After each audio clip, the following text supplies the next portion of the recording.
So I was watching Jurassic Park one day, specifically that one scene where Dr. Wu, the dino-making scientist, was talking about how he could make the dinosaurs even more big and lifelike. Then I saw the modified dinosaurs and I was like,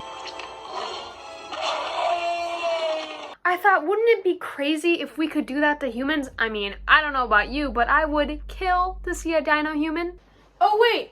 We can, through genome modifications, specifically CRISPR-Cas9. Okay, so maybe not turning humans into literal dinosaurs just yet, but do you remember in elementary school when you had to cut little pieces of paper to make into art projects? Well, this is gonna sound crazy, but that's essentially what CRISPR-Cas9 does. With DNA. The first part, CRISPR, stands for clustered, regularly interspaced, short palindromic repeats. And if you were like me, the first time you heard this, you might have been like, but this definition can be separated into two parts. First, short palindromic repeats, which are short snippets of DNA that are the same left to right, or a palindrome.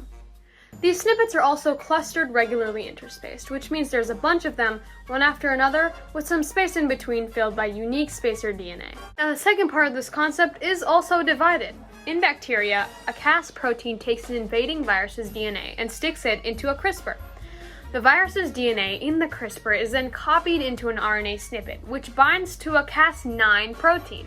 Cas9 takes the RNA snippet as a rendering of the target and looks up for the same virus, destroying it immediately. When scientists discovered this in bacteria, they were like, oh wait, we can use this in gene editing. And to demonstrate that process, I will be unleashing my inner 7-year-old.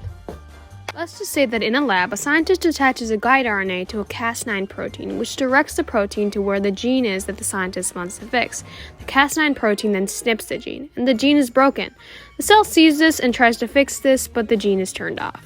But scientists can use the cell's homology-directed repair, which is kind of like an instruction manual or a blueprint. They can repair the gene or even replace it with a new one. Emmanuelle Charpentier and Jennifer Doudna were the two genius women who received the Nobel Prize for Chemistry last year for discovering this life-changing tool. CRISPR can be used for, yes, bacteria, but also humans, plants, and animals to change any type of gene, including for cancer, improving crop yields, and yes, even to edit humans. With it, it's very possible that the entire medical and biological world will change and find answers to questions that we thought were unanswerable. Like, is a hot dog a sandwich? Like, that's been driving me insane. Is a hot... What? It's not a biological question. Okay, fine. And maybe one day, we'll live to see that human dino. Fingers crossed.